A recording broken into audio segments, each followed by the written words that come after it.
አንድ ሰው ማን ብለው ቢጠይቁት ሰው ሙሉ ብቻ አይናገርም። ከስሙ በላይ የሚገልጸው ነገር አለ። የተነሳበት ቦታ ማኑ ይመስላል፣ የሚናገረው ቋንቋ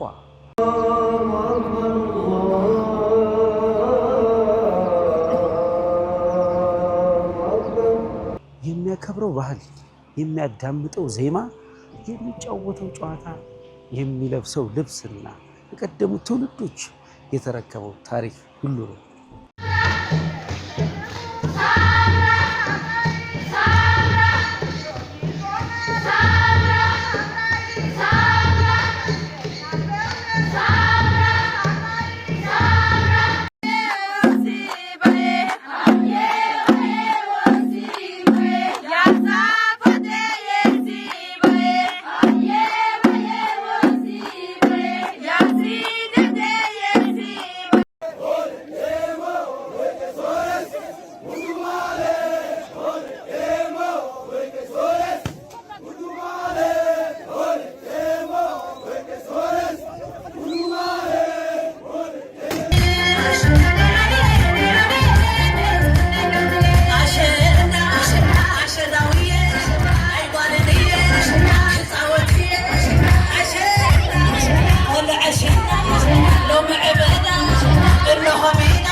የሁሉ የሚጠቃልለው በአንድ ቃል ማንነት።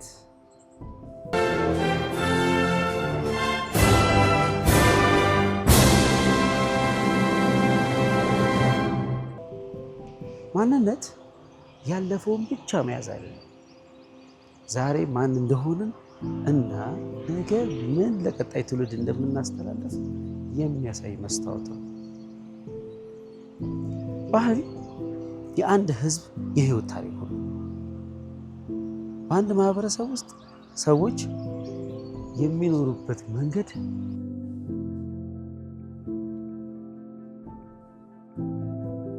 የሚከበሩ ልማዶቹ፣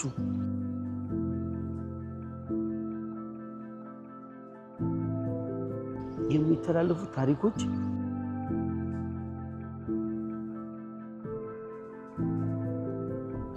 ሙዚቃዎችና የጥበብ አገላለጾች ባህልን ይፈጥራሉ።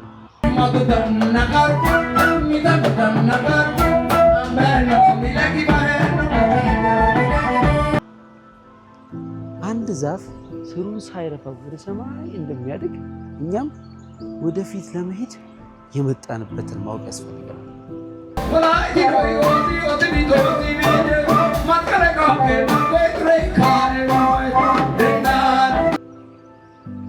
ኢትዮጵያ ብዙ ቀለማት ያላት ሀገር ናት። የተለያዩ ባህሎች፣ የተለያዩ ድምጾች፣ የተለያዩ አለባበሶችና የተለያዩ ጥበቦች ተጣምረው የሀገራችንን ውበት ይፈጥሩልናል። የአንድ ቀለም ልዩነት ሌላውን አያጠፋውም። የተለያዩ ቀለሞች ሲጣመሩ ውብ ምስል ይፈጥራሉ። ዛሬ በዘመናዊ ዓለም ብዙ ነገሮች እየተቀየሩ ነው። ብዙ ነገሮችም ተቀይረዋል። አዲስ ልብስ፣ አዲስ ሙዚቃ፣ አዲስ አኗኗር እየመጣ ነው። ነገር ግን ለውጥ ማለት ያለፈውን መርሳት አይደለም። እድገት ከማንነት ጋር አብሮ ሲሄድ ይበልጥ ውብ ሆኖ ይታያል። ባህልን ማክበር ማለት የቀደሙትን ማክበር ብቻ አይደለም፣ የዛሬውን ስራችንን ለነገ ትውልድ ታሪክ ማድረግ ነው። እያንዳንዳችን የባህላችን ጠባቂዎችም ነው። ማንነታችንን ማወቅ ወደኋላ መመለስ ማለት አይደለም። ከየት እንደመጣን አውቀን ወዴት እንደምንሄድ ለመወሰን ነው። ይህ የኛ ታሪክ ነው። ይህ የኛ ድምፅ ነው። ይህ አርዳብ ቲዩብ ነው።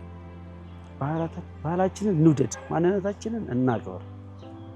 አርዳብ ቲዩብ ባህልን እናከብራለን፣ ጥበብን እናጎለብታለን፣ ታሪክን እናስታውሳለን። እስከ ቀጣዩ ቪዲዮ ድረስ ሰላም ቆዩን። እናመሰግናችኋለን።